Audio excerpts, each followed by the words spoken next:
ஓம் ராஜிதான் வணக்கம். நீங்கள் இப்போ நீங்கள் ஜெயிலுக்கு போனதில் என்ன நல்ல விஷயத்தை கற்றுக்கொண்டீங்க இப்போ சொல்லலாம்? இந்த இதில் ரெண்டு விதமாக சொல்லலாம்.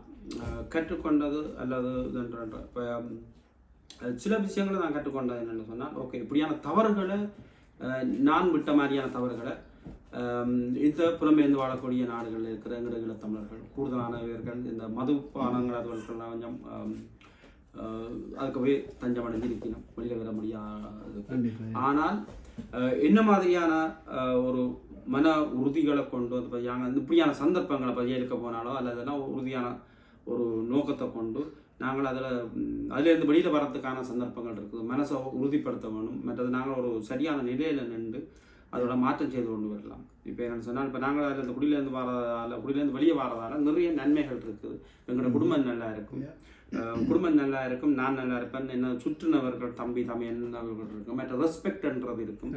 குடிக்கிறதால அந்த ரெஸ்பெக்ட் எல்லாம் விட்டு போயிடும். உதாரணத்துக்கு நாங்களோட வேலைக்கு போனால் அந்த குடி இவர் எப்படின்றதை தான் முகத்தை தான் பார்ப்பாங்களே, குடிச்சிருக்காரா இல்லையான்றதை. இது எல்லாத்தையும் நான் ஜெயிலுக்கு அந்த இருந்த காலம் 3 வருஷம் இருந்த காலங்களில் நான் உணர்ந்து கொள்ளக்கூடிய மாதிரி இருக்குது.